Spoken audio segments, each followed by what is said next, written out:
No, it hasn't. There No, we it go. So, basement quality as it is. Well, everybody, welcome to Basement Quality Banter, episode 55. Good evening, everyone. Good evening, Caesar. Good evening, Angus. Angus, do you have a beverage? Yes, I'm just pouring it now. I've got one of my beer subscriptions. It is the Seeker Cali IPA. Nice. I haven't had one of their beers yet, so this will be interesting. And you, Caesar? I do. I have a Chuck and Sons Brewing Co. Heritage IPA, one of my beer subscriptions. Although I have a couple more purchases on the way that just haven't arrived yet. Yes, and I got the latest Evil Megacorp subscription beer. I got the Polybius high score. It's an 11.5% 500ml beast. Coconut Dolce de Leche Imperial Stout with coconut milk Dolce de Leche, coconut sugar, and pasilla chilies soaked in bourbon. So, coconut chili Imperial Stout. So, I haven't cracked it yet, but I love how crazy Reese does his beers. It sounds delicious. I like coconut and chilies and curry. They're good partners. They are. Let's have a go.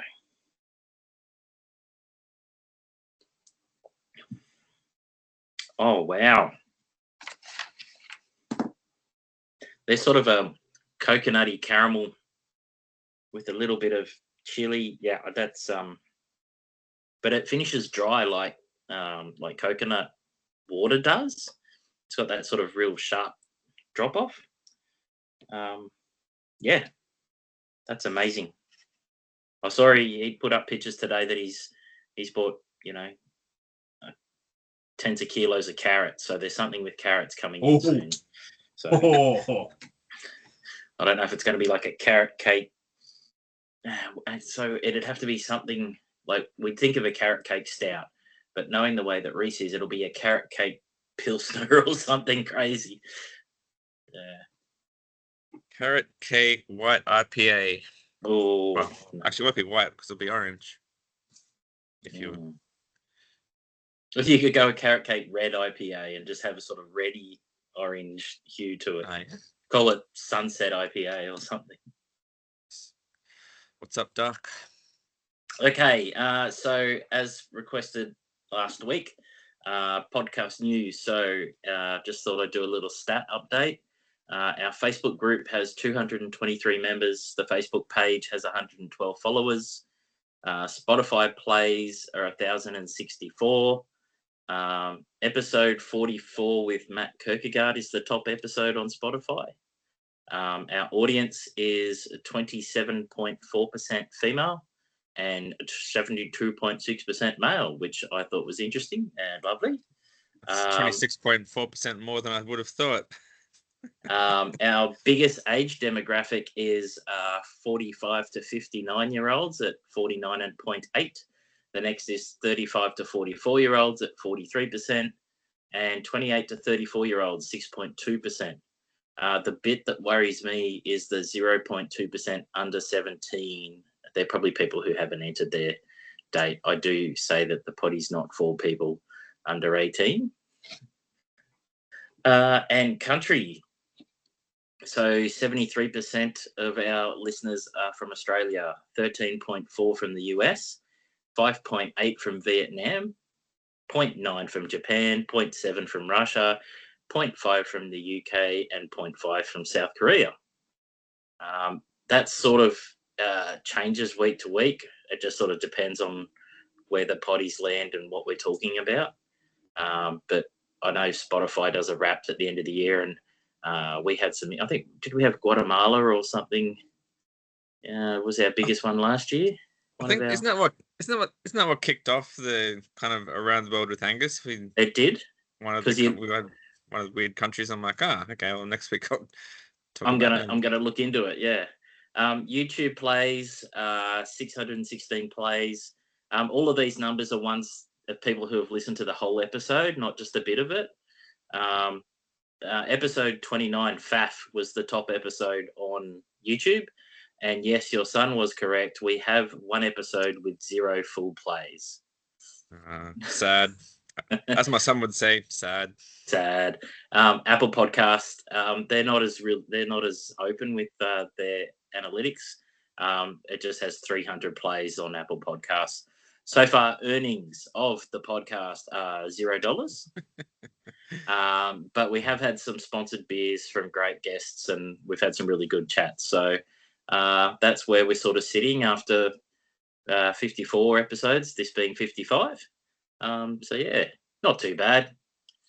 It means we can have a chat every week about beer. $0, but positive feels. Yeah. And then that other guy, like Reese, was surprised to have we had this third bloke come in, and he just sort of hasn't left yet. I can't remember what episode he jumped in on. The one you was the guest for. Typical. Sounds of a guest that never leaves. Alrighty, in beer news, I have Mountain Culture is expanding to international markets this July with Juice Trip Hazy fruit enhanced beers going to China, Hong Kong, Singapore, Taiwan, and Malaysia, marking a major milestone in the brand's global expansion. According to their team, every market has its own regulatory framework, distribution infrastructure, its own consumer behaviour, and different problems to solve. So it's been a steep learning curve.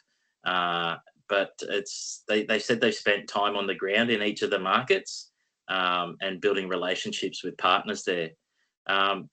After the significant research, they decided that the Juice Trip Hazy Fruit Enhanced range was the perfect launch product because of its approachability and local market success. Thoughts? I think that's cool. I actually didn't realize you'd done a bit on Mountain Culture. Yeah. So I've got a fair bit about them later on. Yeah. And like we've always had a little bit of concern about them spreading themselves way too thin with the Fox Fried acquisition and the Emu Plains venue. Yeah, and all the stuff Atomic and Redfern as well. Yeah, Redfern as well, like all the stuff they got going on, and so now they're going international. Yeah, they must hate being not super stressed and freaking out or something.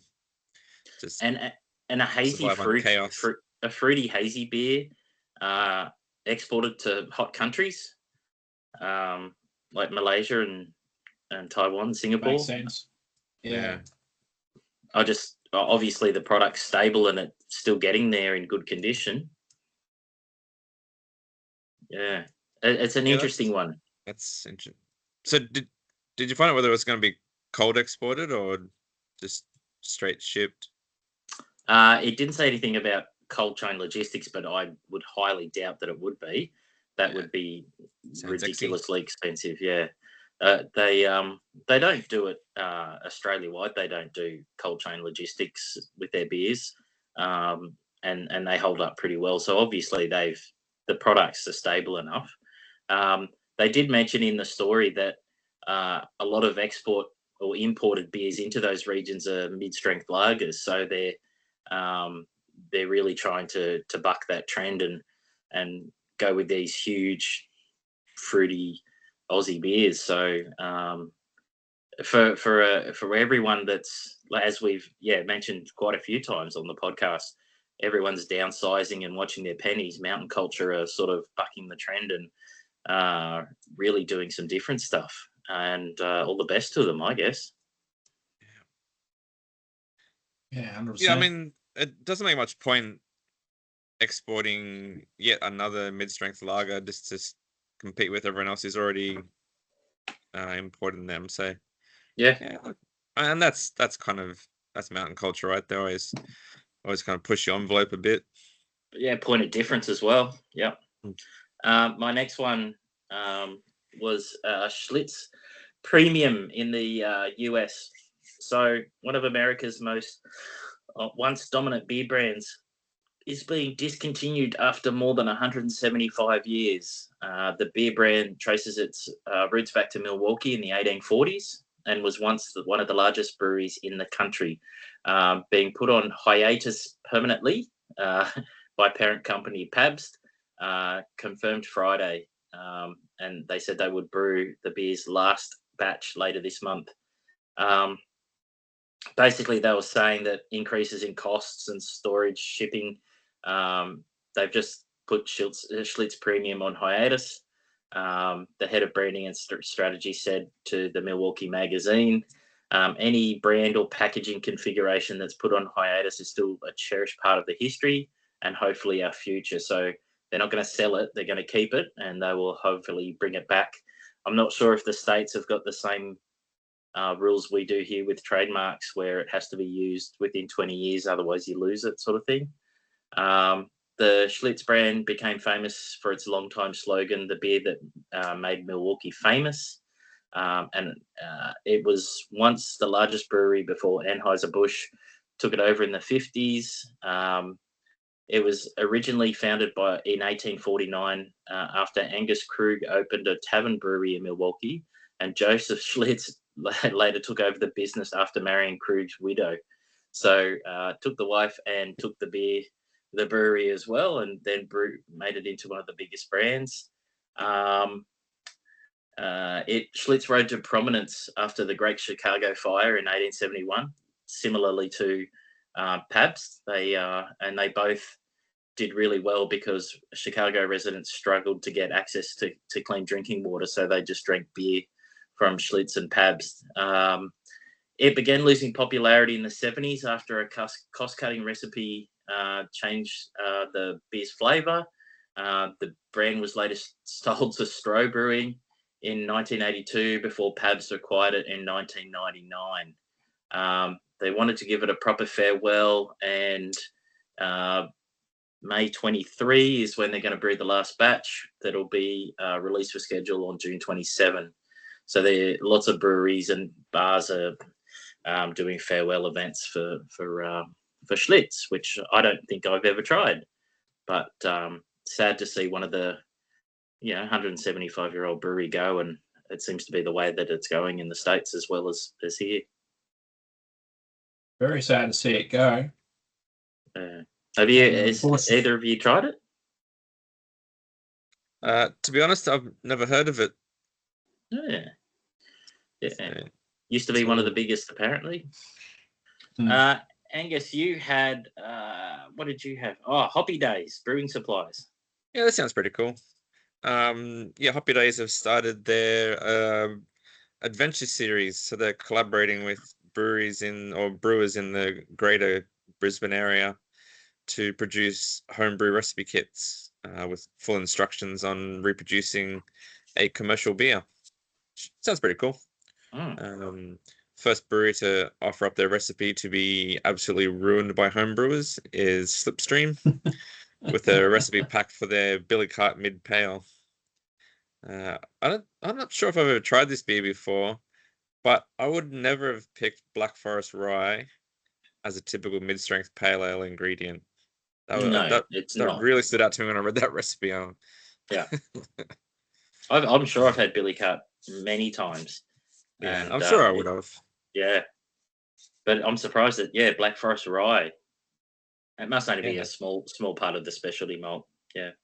Oh yeah, it was like 3% or something. Yeah.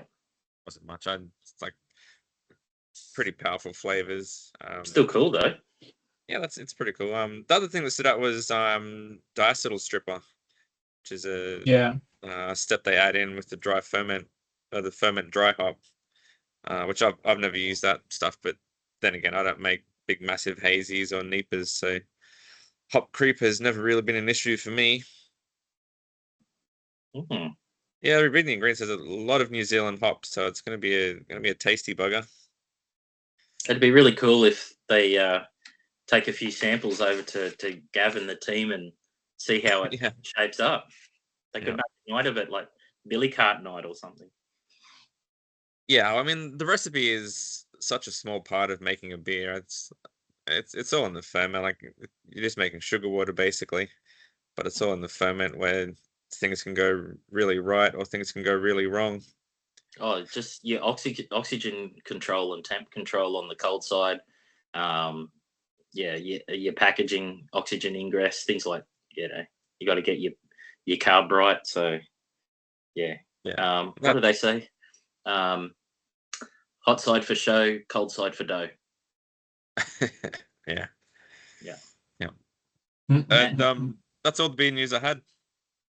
I've been a bit sick this week, so I put less effort in than normal. That's all right. You're not getting paid. Not yet. Yeah, well, doc your pay is what you're currently getting. And Caesar, you had some stuff on Bridge Road Brewers. Yeah, so Bridge Road have just been hinting they're coming up to their 21-year anniversary. So they've been putting out some memories and stuff on Facebook or on social medias anyway. So that's kind of cool. So the beers have, go quite far and they're good to taste. And at least they've been doing well and holding strong, so which is good. Yep. I also had Kaiju, a team with Mannix axe throwing, and have launched the Golden Axe Classic, so they can do basically a full axe throwing tournament and win some Kaiju out of it. So that's on next weekend, I think, the 31st of May. So it's a bit of fun. I think Kaiju, them. I think their cider is called Golden Axe, so that probably makes sense. Yeah, they were they had a hint early in the week with the can saying, "Oh, something coming." So no, that was the dark lager. It was the dark lager. They launched a dark lager today. That's right. That's what it was. Yeah. They snuck one on me. I wasn't prepared for that one. That's all right. But yeah, why not throw some axes? Yeah. That sounds like fun. Yeah, it's good. You had something on poo for 2026? Oh yeah, just good to know. So Pine Origin started last weekend, and reportedly venues have been packed, and the huge uplift in passport sign-ups and some strong crowds. So it's good to see people getting behind it and getting into it. So it's always fun. Yeah, we've set a couple of the events over the last couple of weeks, and there was some really cool, interesting, master classes and food pairing and even a run club and things like that. So there's something for everyone for beer in Melbourne at the moment. Yeah, well, that's the one thing I did notice is when I was looking through news this week, over and over again, beer news out of Victoria seems to keep coming up, possibly because of the IBAs and stuff like that as it just happened. So everyone's down that way and they're running on the back of all that. So speaking of the AIBAs, you just had some of the major winners. We were sort of in the middle of the potty as they were announcing some last week. So we had a couple that we added, but you've got some of the major winners. Yeah, like Champion Beer went to Mountain Goat for Brack to the Future, New Zealand hop experimental effort, which is pretty cool. They had an interesting one, Zebra Craft Beer from China for their Weissen beer. So a bit interesting. And then Independence, Stomping Ground, so which is really, really cool. King Road is the other independent, which is really big for WA. And then so you just go into your sort of your champion breweries and that sort of stuff. And so Pirate Life, Garage Projects, and a brewery from Japan called Sidu have done really, really well. And then finally, Shack Bay Brewing was the Nomad Beer Award winner. I'm pretty sure that Shack Bay were one of the breweries affected by the bushfires too. So I think that was a really, really cool result for them. Yeah. Well done to them. Well done to all the winners. So around Australia with Angus this fortnight. Yes, around Australia with Angus. So this week lands us in Katoomba.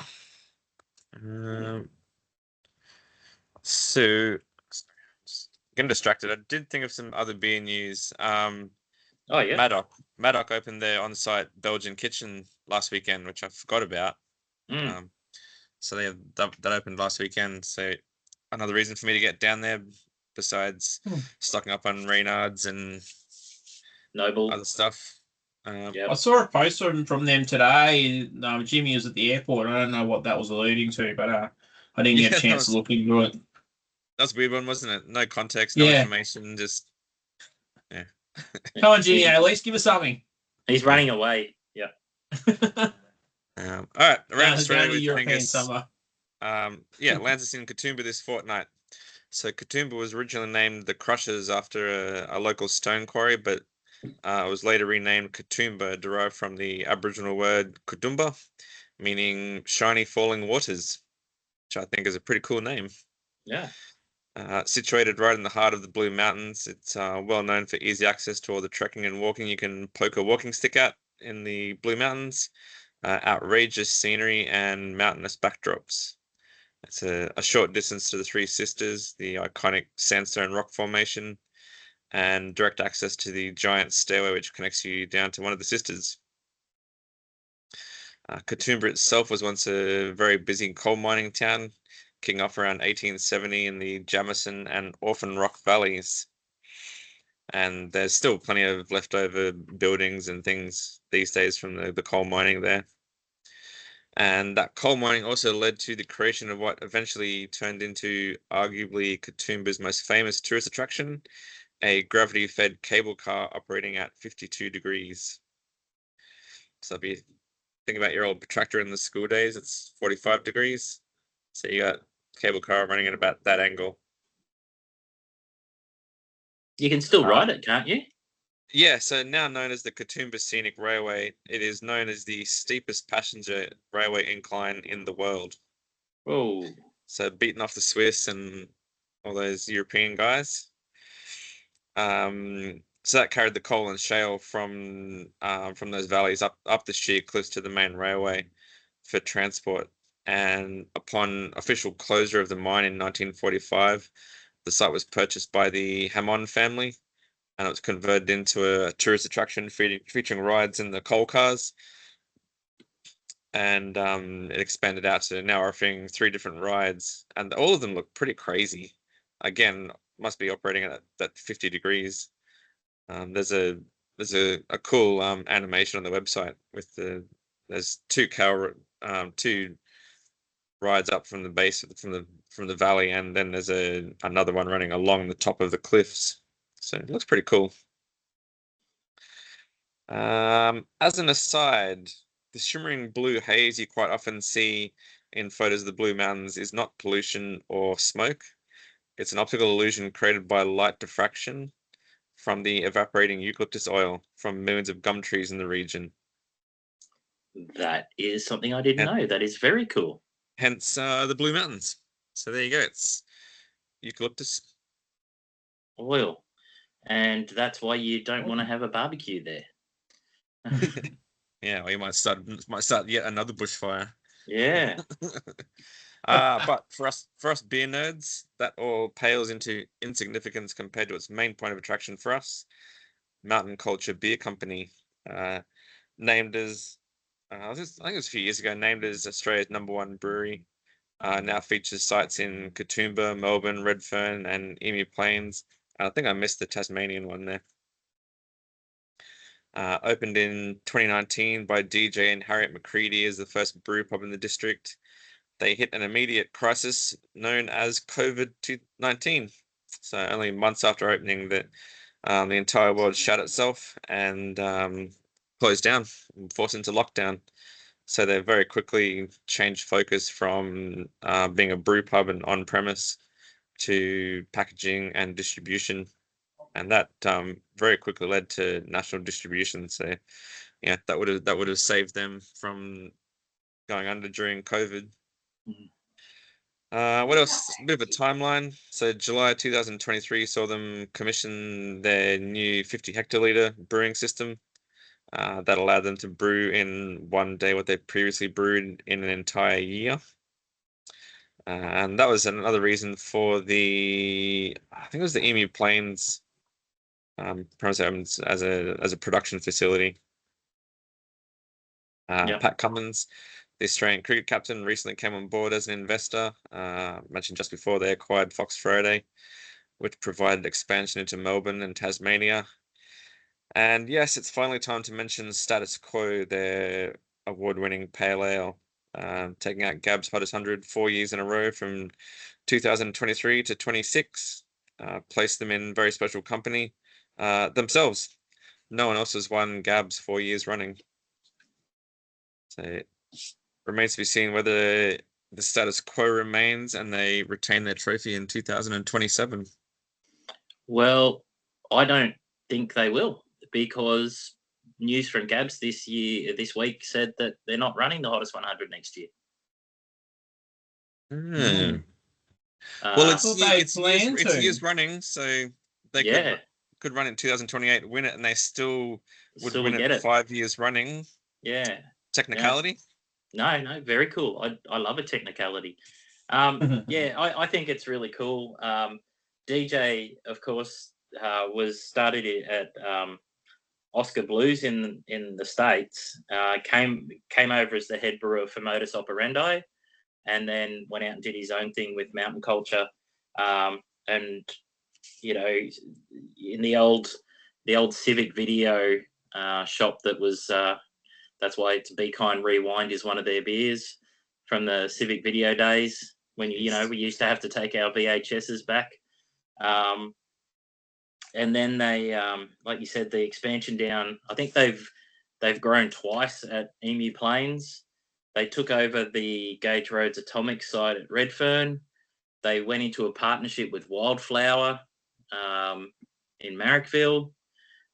Then they took over Fox Friday, and part of that gave them a site in Perth and Carwin Cellars, but they offloaded Carwin Cellars back to Ben Carwin and his wife and the family there.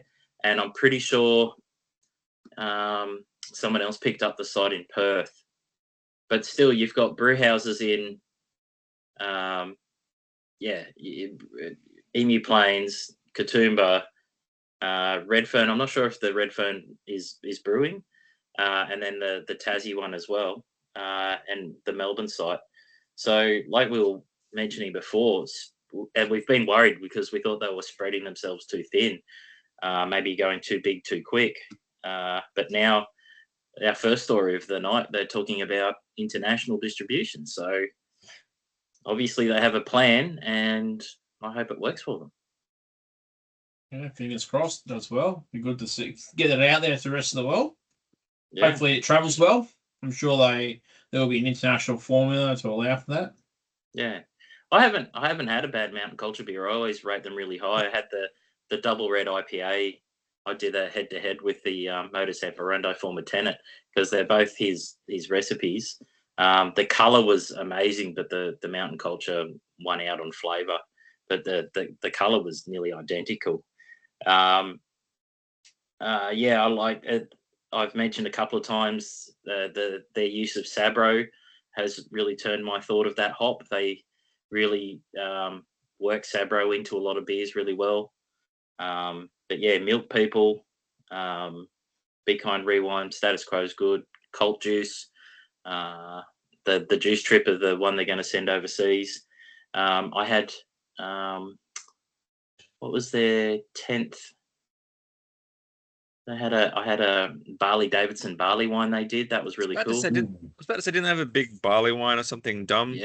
Yeah. I did a Barley Davidson, and I can't remember if that was.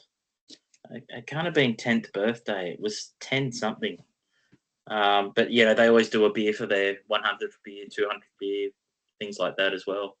So yeah, like everything that Mountain Culture do. So good luck to them, I guess. And I think that leaves us to Caesar with Guess the Brewery in 10-ish questions. And he's been doing research all episode to come up with this. I apologise for not being as engaged in the chat, but this is proper based on quality.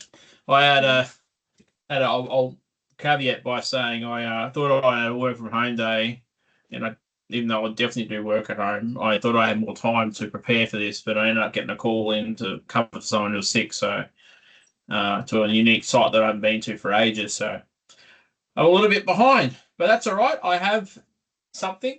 You have a brewery? I have a brewery. All right. Angus, I'll let you guess first.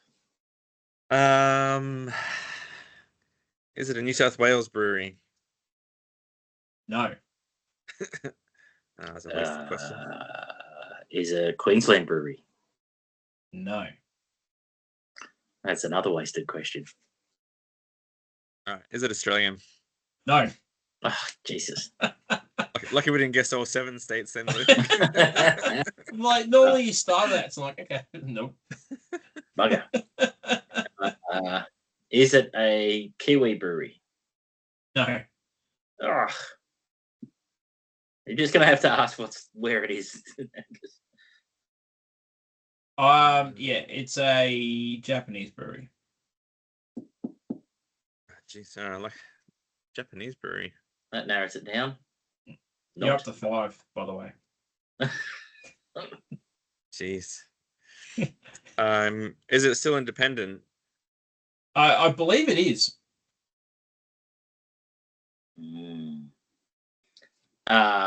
Is it something that we would see regularly in Australia?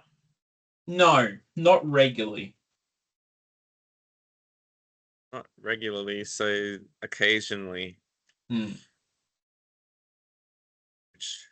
Which doesn't help.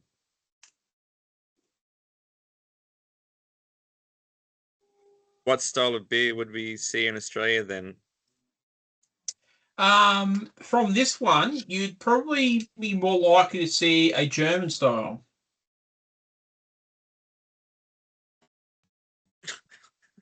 I know, Japanese brewery, German style. German style. But if you do know this, it's a very big clue. Yeah. Have you mentioned them on the podcast tonight? No, I didn't.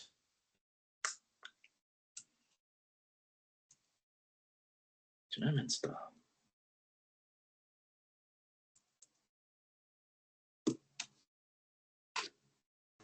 Is the name of the brewery English sounding? Like, is it like a... It's reasonably Japanese name. I'll give you guys a clue. It was the first microbrewery. Well, I haven't done Around the World with Angus in Japan yet, so I don't have that fact.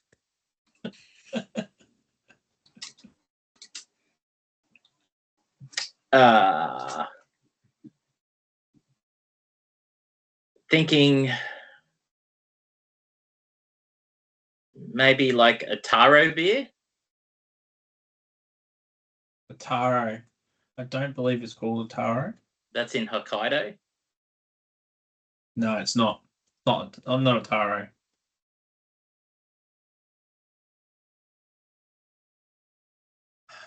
I have 0 guesses. I could have gone an easy one, but no, they're too easy. Well, I apologize.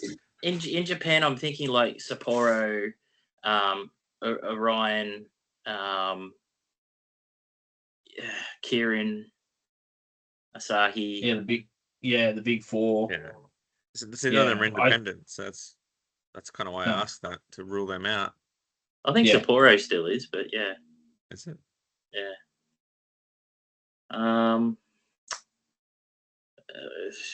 More info. All right. So, obviously, you're exactly right with the big 4. So basically, these guys were brewed when they changed the laws in 1994. The minimum output had to be 2 million. So before, they had to be 2 million. So when they slashed to 60,000, these guys became the first to cross the line. They are famous for a rice wine lager, and it was their first one that they did, so like a Czech style pilsner, with their local short grain rice from the Niigata Niigata, Niigata.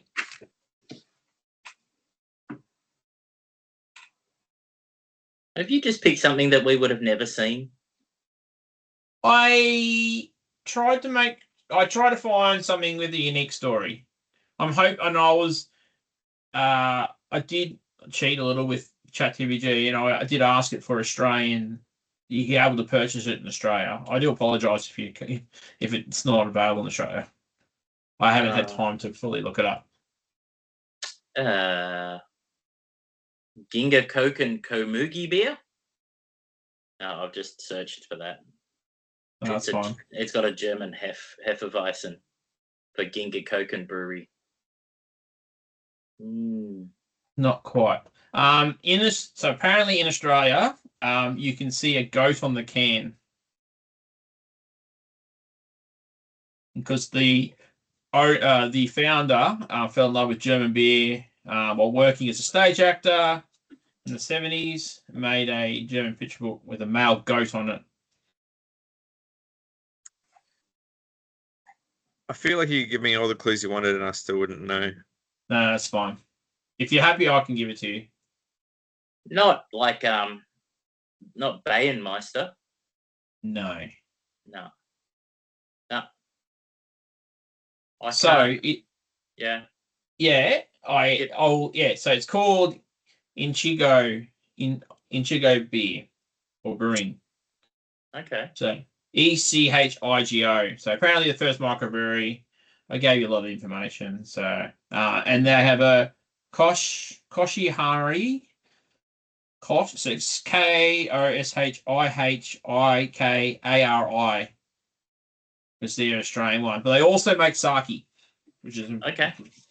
Yeah. So interesting. Yeah. The other one that came out was the sake, and I thought that's a bit too easy. You would have got that. I mean, you basically got that. That other question, but if I'd said that, you would definitely got it. What I think is really cool about a lot of those Japanese brands is they were actually taxed on malt content, not alcohol content. So that's why so many of the Japanese breweries have rice in them. That's fair. So that's why they're crisp and clean and use rice with the malt. And then the ones that are full malt, they really sing it loud and proud, like with premium malts from Suntory or premium malts from Kirin and things like that. And it all had to do with how beer was taxed. It's like in Australia where we have the biggest mid-strength market in the world because of our taxing system has forced all the brewers to brew mid-strength beers. So very interesting. Didn't know that one. Well, I think we're all done with beer news, aren't we? Last beer news. That's all the beer news? Jeez. New one. What is it? It's an IPA. I can see that. Can't read it. West Coast IPA. West Coast IPA. Citra Idaho 7. It's list all its hops there. What brand's that one? Fontaine. So Columbus, Strata, Citra, Idaho, West Coast IPA. Nice. So the FIA Battery Management World Championship continues in Canada this week. Still a couple of races until the compression ratio measurements change. Next year's calendar has been released with Australia now the third race in. Surprisingly, they have moved the Nürburgring 24-hour, so it will now clash with Canada after the addition of Max Verstappen brought in a heap more coverage this last week and crowds to the race, and there was a lot of hype about him being there, despite him only lasting 21 hours, though he was coming first at the time. If you are interested, watch him exit the pits in 10th position and get to first position within a lap, 22.6 Ks or whatever it is. I can't remember. I drove it, but I can't remember how long it was. And just watch his passes in that one lap. It's amazing to watch. Probably why the car blew up off 21 hours if he's hauling ass. Yeah. like that. Well, what was really cool is he told his co-driver to start the race because he knew if he started the race, he'd get the red mist and he would try and win it on the first lap. so at least he knows his own limits. I think the hero of the Nürburgring 24 though was the Dacia Logan. With what a great name for a car. It finished. It was 72 laps behind, but it finished. It was a little cheap blue and green, little sedan, and there's been calls for Lego to come out with a Speed Champions model of the Dacia Logan. People have even done mock-ups of it online. So I thought that was really cool. I can see James May getting in on that because he loves the Dacia. He did love the Dacias. I don't think he had a Logan. He had the Duster and he had some other ones, I think. So having them on the same weekend doesn't make sense because they usually have the Indy 500. F1 doesn't want to get into that, so they put that the week before Canada. And then, the Nürburgring's usually in between, but they've moved the dates next year. So either the FIA, who actually runs Nürburgring 24, they don't want Max to be involved, or there's something going on there. I would say come directly from Formula One through to the FIA saying, hey, can you just keep him away from there? Yeah, well, Kimi Antonelli wanted to get his license GT3 so he could do it, and Toto Wolff said no. Yeah. I don't know who the driver was, but there was footage of one of the other drivers in the 24-hour. Every time Max overtook him, he's like, Max Verstappen. Yeah, on his team radio. Yeah, I did see that video. But it is, to be fair, with discouraging Max and Kimi from racing, when he did a qualifying event, there was actually a death on the circuit during that particular to get his license for the Nürburgring. Yeah. So there was a fatality. So it is still dangerous. And that's why. So Timo Glock, he also was racing, and he blew through a speed restriction zone, and twice, and so got his license suspended or taken off him and disqualified from the race for it. So they do take their safety very seriously, but it's still a very, very dangerous track. They don't take it seriously. I've done track days there. It's not. Well, to the extent. All they told me before I paid my €22 to do an open a racing day, lap day, is that each meter of guardrail is €3,000 to fix. That was it. I like watching Ben Collins because he goes around with one of the driver trainers, and he talks about just how you have to pass and stuff, and it's always the palms that are the problem because they're on the wrong side of the road. Yeah, well, I was the same. Yeah, and so if you're slow, you're on the right hand side of the road, and I had Porsches flying up behind me. In the middle of the financial crisis, there was like 4 or 5 Lancia Delta Integrales with Greek number plates lined up at the Red Cafe to go around. So you see people putting helmets on and GoPros, and I'm just there like, I'll just stay right. Yeah. No, very cool. Okay, so the 6 Again Disruptor comp continues. We had Magic Round last week, which was a hit, especially with the Warriors fans on Sunday, who did a great job despite losing Tanner Boyd early on. I hope that doesn't hurt their chances for the rest of the year, because it's what happened last year. They lost their major playmaker with an ACL. Looks like they've lost Tanner Boyd with an ACL this year. The crowd was just amazing. I don't think the ground was the problem with the ACL. It just looked like he landed pretty bad. My Tigers continue to slide down the table. Effort has left the building. We should all do well getting this week off for the injured players. In addition, we're going to Vegas next year with the Titans. I'm pretty sure I couldn't get to go to the States anyway, because if they looked at my social media, I don't think Trump would let me in. But it's interesting that the Tigers and Titans are going to Vegas next year. And Origin next Wednesday. It should be an absolute cracker. Both coaches have selected interesting sides with notable omissions. 7 teams have a bye this week, including the Broncos, Panthers, and Roosters, and I think that's a bit of a scam. Every year. Yeah. I think they should just stop the comp if they're going to do that. And I used to like the days where it was City versus Country made the Aussie side. Queensland versus New South Wales decided the Australian side, I used to like that sort of process, but it's totally thrown out the window now. I like representative rounds, so you get the Pacific Islands, and particularly with PNG coming in, give the other countries a chance. But because they changed the rules again, a lot of the international players can play State of Origin. They can now, yeah. Yeah. But we've got a World Cup at the end of the year too, so it should be interesting. AFL, which is why we missed you last week. Oh yeah, they wouldn't let me into this ground with my whiteboard, unfortunately. Yeah, I know, it's very disappointing. Which is probably why we lost. They couldn't use it. Yeah. So, but that's all right. No, the big news this week is apparently they throw out balls at the end of a game, and Adelaide had a local derby, and the Adelaide Crow, one of the Adelaide Crows players, wrote on his souvenir ball to hand to the crowd and said, "Fuck Port," which is the other Port, the other Adelaide team, and that got given to a 9-year-old who, so there's a bit of a bust up about that. Fuck Port. So, but that's all right. It's all good.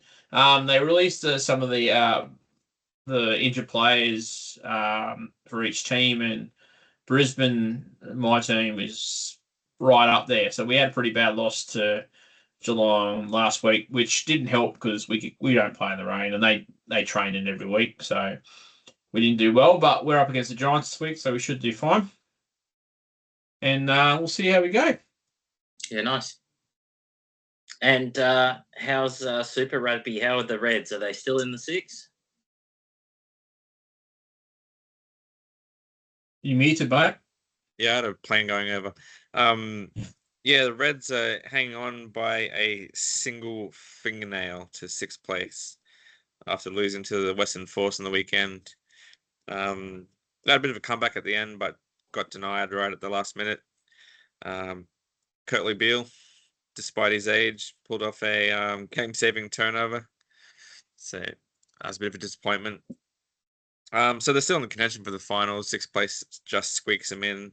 And they've got Moana Pacifica this weekend in Auckland. So that will be a pretty big challenge. Moana Pacifica have already been eliminated from the finals, but ignore them at your peril.